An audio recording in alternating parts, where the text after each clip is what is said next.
Pois bem, hoje o nosso estudo tem o tema O Evangelho em uma frase. É isso que nós queremos compartilhar com você nesta manhã. Eu peço que Deus, nesse momento, nos abençoe, nos oriente, dirija a instrução que vem pela palavra dele. Que você tenha aí sua Bíblia em mãos. Hoje nós vamos ver 6 textos bíblicos que constroem esse entendimento. E eu quero mostrar para vocês exatamente esse contexto.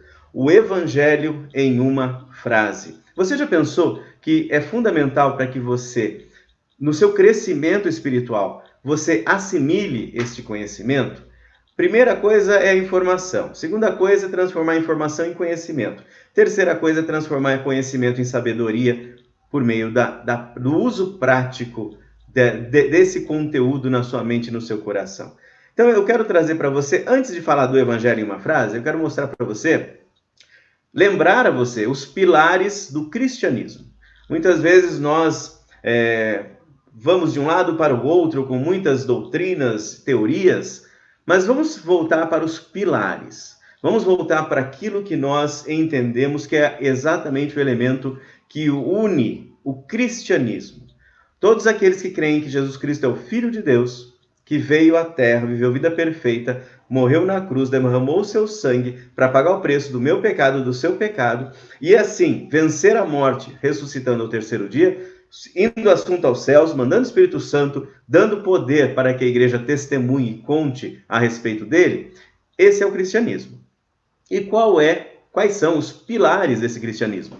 Basicamente a graça, só a graça, só Cristo, só a fé, só as Escrituras e só a Deus glória. Estes são os fundamentos, esses são os pilares do cristianismo. Com base neste conhecimento que é fundamental, que é isso que nos une em todo o entendimento, em toda a transformação da nossa vida, eu compus uma frase. Eu queria aprender, eu queria cada vez mais ter esse conhecimento em uma frase para que eu conseguisse assimilar. Da mesma forma que a gente aprende em Salmo 1, medita na palavra de Deus. Bem-aventurado aquele que medita dia e noite na palavra de Deus. Então eu trouxe essa frase que eu gosto muito de usar para que eu assimile os pilares e não os acessórios. Eu quero entender a base, o fundamento. Eu quero entender aquilo que é essencial para o meu conhecimento a respeito de Deus, a respeito de Jesus. E aí montei esta frase, o Evangelho em uma frase. A reconciliação com Deus é resultado da graça concedida pelo próprio Deus, mediante a fé em Jesus Cristo, conforme descrito nas Escrituras, para a glória exclusiva de Deus. Então, esta é a frase. Este é o Evangelho em uma frase. Ele fala sobre a reconciliação. O grande objetivo do Evangelho, o Evangelho é o quê? As boas novas de Jesus. Quais são as boas novas? A reconciliação. Então, o objetivo do Evangelho é anunciar a reconciliação. E como essa reconciliação acontece? Como essa reconciliação se manifesta? Ela é, então, resultado, primeiro, da graça concedida pelo próprio Deus, mediante a fé em Jesus Cristo, conforme descrito nas Escrituras. E tudo isso é feito para a glória exclusiva de Deus. Esta frase, ela reúne os pilares do cristianismo. Esta frase, ela apresenta para você, em pouquíssimas palavras, tudo o que você precisa saber para crescer cada vez mais no seu relacionamento com Deus. E aí eu quero apresentar para você também base bíblica desta frase. Eu quero mostrar para você como foi que nós construímos biblicamente este entendimento. E aí, óbvio, nós compartilhamos sempre com vocês o texto bíblico, porque é através da Bíblia, como está dizendo aqui, descrito nas Escrituras, e é lá que eu quero mostrar para você como tudo isso funciona. Em primeiro lugar, a reconciliação. Veja, segunda carta de Paulo aos Coríntios, capítulo 5, versos 18 a 20. Você tem aí sua Bíblia? Folheie a sua Bíblia enquanto eu tomo um golinho de água, e nós vamos ler o que está aqui na tela. E aqui, em 2 aos Coríntios, capítulo 5, 18 a 20, diz: Ora, tudo provém de Deus, que nos reconciliou consigo mesmo por meio de Cristo e nos deu o ministério da reconciliação, a saber, que Deus estava em Cristo, reconciliando consigo o mundo, não imputando aos homens as suas transgressões, e nos confiou a palavra da reconciliação. De sorte que somos embaixadores em nome de Cristo, como se Deus exortasse por nosso intermédio. Em nome de Cristo, pois, rogamos que vos reconcilieis com Deus. Vejam, a reconciliação está descrita em seus detalhes. Tudo provém de Deus, que nos reconciliou consigo mesmo por meio de Cristo. Então aqui em 2 Coríntios capítulo 5, 18 a 20, eu tenho a descrição maravilhosa da reconciliação. E aí muitas vezes nós dizemos, que bom, é bacana isso, joia. Mas como funciona? Como isso acontece? E a Escritura descreve. A graça de Deus acontece. Romanos 3, 23. E Romanos 3, 23, vai lá, mexe aí na sua Bíblia, volta, nós estávamos em Coríntios, volta um livro. Romanos 3, 23, ele descreve de uma forma muito clara a nossa condição perante Deus antes da reconciliação. E a palavra diz assim, Romanos 3, 23. Pois todos pecaram e carecem da glória de Deus. A sua Bíblia pode ter uma outra tradução que é, pois todos pecaram e destituídos foram da glória de Deus, sendo justificados gratuitamente por sua graça, mediante a redenção que há em Cristo Jesus, a quem Deus propôs no seu sangue, como propiciação mediante a fé, para manifestar a sua justiça, por ter Deus, na sua tolerância, deixado impunes os pecados anteriormente cometidos, tendo em vista a manifestação da sua justiça no tempo presente, para ele mesmo ser justo e o justificador daquele que tem fé em Jesus. Gente, esse trecho, ele traz uma riqueza de detalhes profunda. Durante o estudo bíblico da semana, que nós estamos em Efésios, eu falei, o capítulo 2 de Efésios é o resumo dos 11 primeiros capítulos de Romanos. E Romanos em si, o cerne, o conceito fundamental, a essência daquilo que Paulo quer apresentar está aqui, em Romanos 3, 23 a 26. Pois todos pecaram. E onde é que está descrito que todos pecaram? Se você tem uma Bíblia, veja depois, não vamos ver agora. Salmo 14, que é descrito aí mesmo em Romanos capítulo 3, nos versos 9 em diante, Paulo diz assim, eu só vou ler, depois você olha. O que se conclui? Temos nós qualquer vantagem? Não, de forma nenhuma, pois já temos demonstrado que todos, tanto judeus como gregos, estão debaixo do pecado. Como está escrito, não há justo nenhum sequer, não há quem entenda, não há quem busque a Deus, todos se extraviaram, a uma se fizeram inúteis. Não há quem faça o bem, não há nenhum sequer. E a conclusão é, no versículo 17, desconheceram o caminho da paz, não há temor de Deus diante dos seus olhos. Isso é o versículo 18. E aí, então, na conclusão, Paulo chega em 21, versículo 21. Mas agora, sem lei se manifestou a justiça de Deus, testemunhada pela lei e pelos profetas, justiça de Deus mediante a fé em Jesus Cristo para todos e sobre todos os que creem, porque não há distinção. E aí chega aqui, pois todos pecaram e carecem da glória de Deus, sendo justificados gratuitamente por sua graça, mediante a redenção que há em Cristo Jesus. O que é essa redenção? Redenção está ligada à propiciação, que vem na linha de baixo. Redenção e propiciação querem dizer que o sangue de Jesus foi o preço pago para finalmente honrar perante Deus o preço do nosso pecado, da nossa injustiça, do nosso distanciamento, da nossa separação. Foi ali, em Cristo Jesus, que Deus manifestou sua graça. Porque ali no finalzinho, aqui que você está vendo aí na sua tela, aqui nas últimas linhas está dizendo, pois Deus se fez para ele mesmo ser justo e o justificador daquele que tem fé em Jesus. O que isso quer dizer? Que Deus é justo, então ele não aceita o não pagamento do pecado. Só que para nos conceder a graça, ele se fez o pagamento em Cristo Jesus. Ele assumiu o meu lugar, assumiu o seu lugar, para pagar o preço do nosso pecado e assim a justiça dele fosse adequadamente satisfeita no processo judicial da eternidade. Porque todos pecaram e foram destituídos da glória de Deus. E para voltar à presença de Deus, só pela graça. Então esse é o elemento graça que nós temos na nossa construção. E a fé, não é? A gente fala da fé e aí fala da fé e fala de Jesus Cristo. São dois pilares. Sola fide, só a fé, solas Christus, só Cristo. E aí eu trago para você esses dois textos. Hebreus 10, 19 e 22 e João 14, 6. A fé está descrita aqui em Hebreus 10. E eu não trago para você aquele conhecimento que é fé. Eu trago o que é que acontece nesse processo da fé. E como nós já aprendemos em Efésios 2, a fé é algo que Deus nos concede.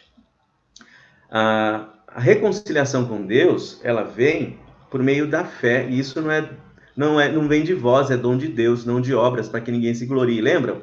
E aqui ele diz assim, Hebreus 10, 19 e 22. 19. Hebreus 10, 19. Tendo, pois, irmãos, intrepidez para entrar no Santo dos Santos pelo sangue de Jesus, ou seja, a presença simbólica de Deus que era do Velho Testamento dentro do templo, a presença de Deus estava no Santo dos Santos, atrás do véu, aquele que se rasgou quando Jesus morreu na cruz, como nós estudamos na Páscoa. E aqui ele diz, tendo, pois, irmãos, intrepidez. Essa intrepidez é exatamente a coragem. Que coragem é essa? É a coragem que vem do Espírito Santo. Porque nós entramos no Santo dos Santos, que era um lugar permitido uma única vez ao ano ao sumo sacerdote. E ainda assim cheio de procedimentos e cuidados. Então nós agora temos intrepidez, coragem, chega a ser até a ousadia de entrar no Santo dos Santos pelo sangue de Jesus. É por meio dele, por esse sangue derramado na cruz, que pagou o preço do meu pecado e me reconciliou com Deus, que eu posso entrar na presença de Deus. E aí no versículo 22 diz, aproximemo-nos com sincero coração, em plena certeza de fé, tendo o coração purificado de má consciência e lavado o corpo com água pura.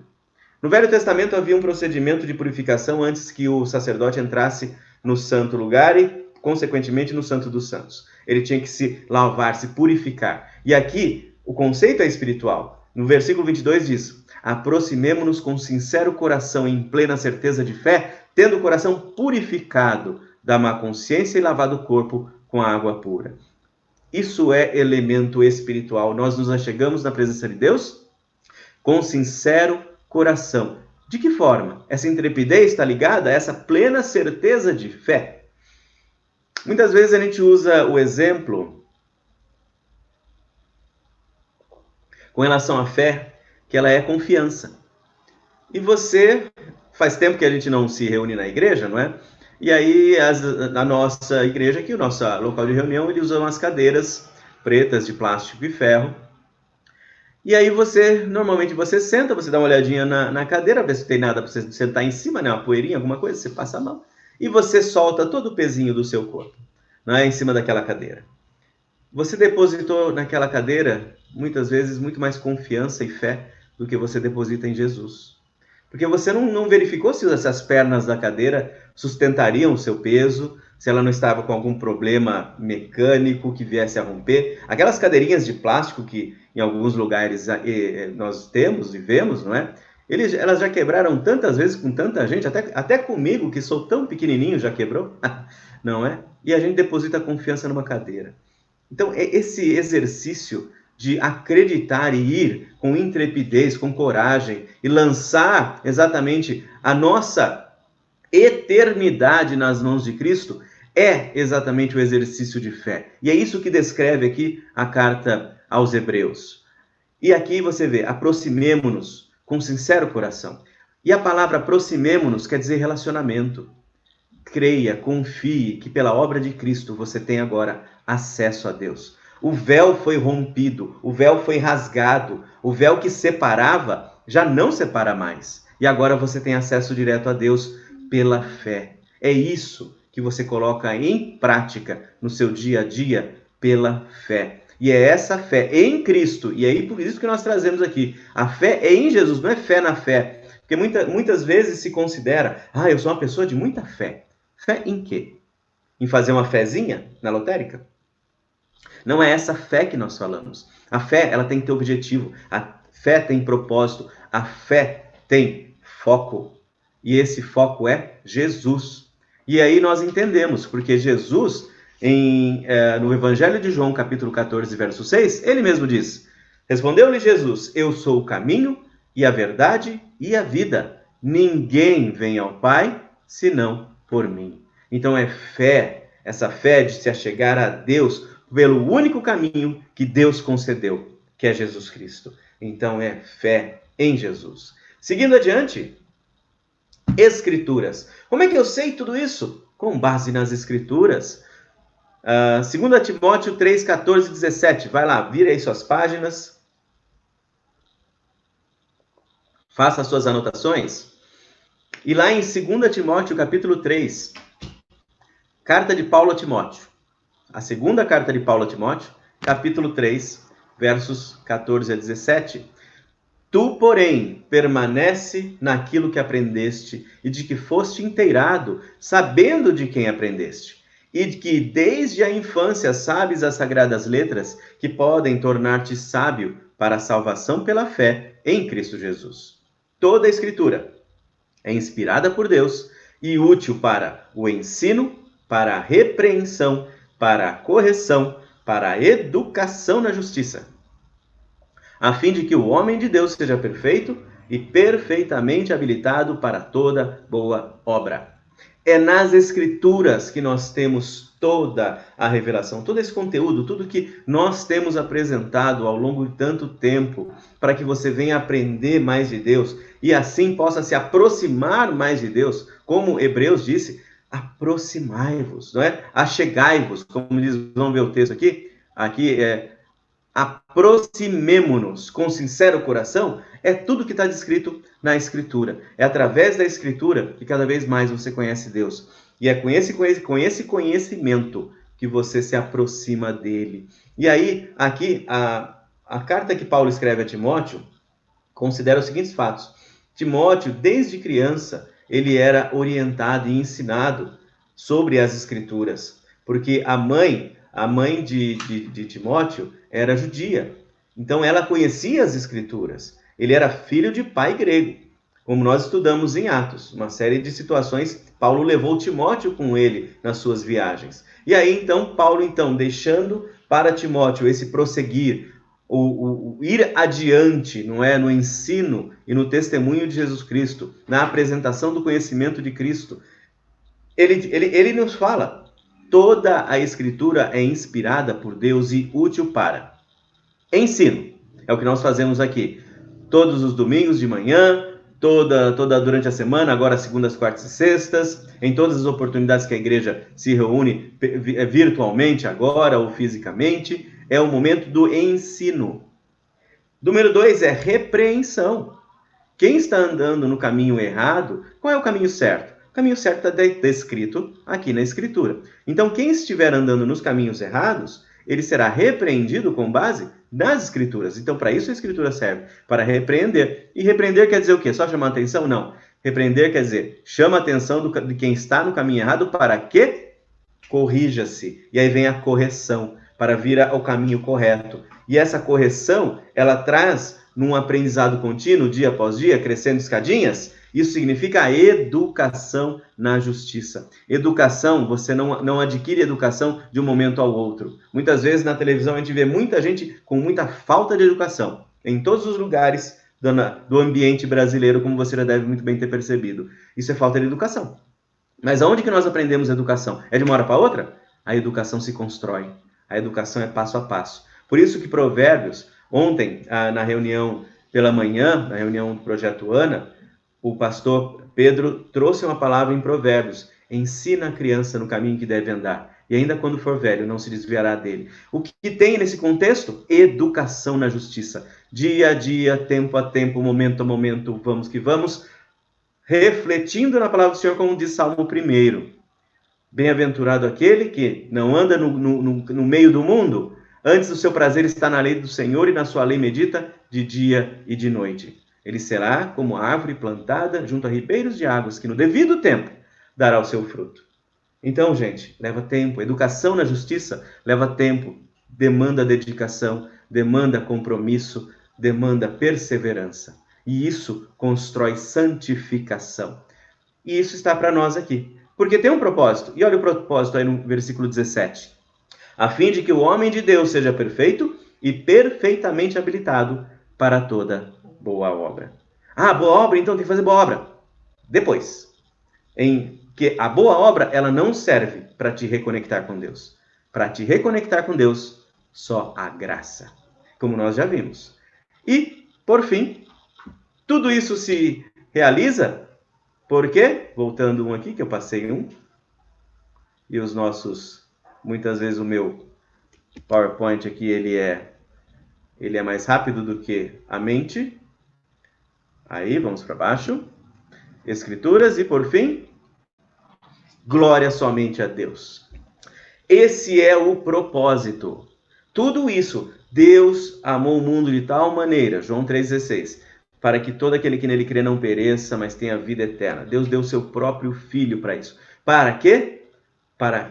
Porque ele quer manifestar na sua existência a sua glória. Romanos 3, 23 diz, pois todos pecaram e carecem da glória de Deus. Ou, em outras versões, destituídos fomos da glória de Deus. E essa glória que Deus, que é só dele, que ele quer derramar nos filhos que ele trouxe para si. Veja lá o que está dizendo em Apocalipse capítulo 4, versículos 10 e 11.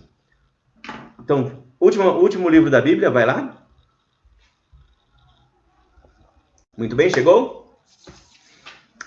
Os 24 anciãos prostrar-se-ão diante daquele que se encontra sentado no trono, adorarão o que vive pelos séculos dos séculos e depositarão as suas coroas diante do trono, proclamando: Tu és digno, Senhor e Deus nosso, de receber a glória, a honra e o poder, porque todas as coisas tu criaste, sim, por causa da tua vontade vieram a existir e foram criadas. Tu és digno, Senhor. A glória é só de Deus. A glória não pertence aos homens. Deus não divide a sua glória.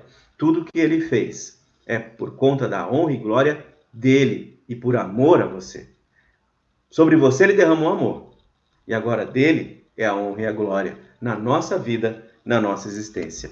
E assim chegamos à conclusão e voltamos para o princípio. A frase que descreve o evangelho é: a reconciliação com Deus é resultado da graça concedida pelo próprio Deus, mediante a fé em Jesus Cristo, conforme descrito nas Escrituras, para a glória exclusiva de Deus. E que você, assim, com esse conhecimento, se aproxime de Deus, aprenda mais de Deus, saiba mais a respeito de Deus, e com isso, esteja cada vez mais crescendo no seu processo de santificação, porque a salvação ele já derramou na tua vida pela graça, como nós vimos aqui. A reconciliação é maravilhosa e ela transformou a sua vida, a minha e a sua, para a honra e glória de Deus. Vamos assim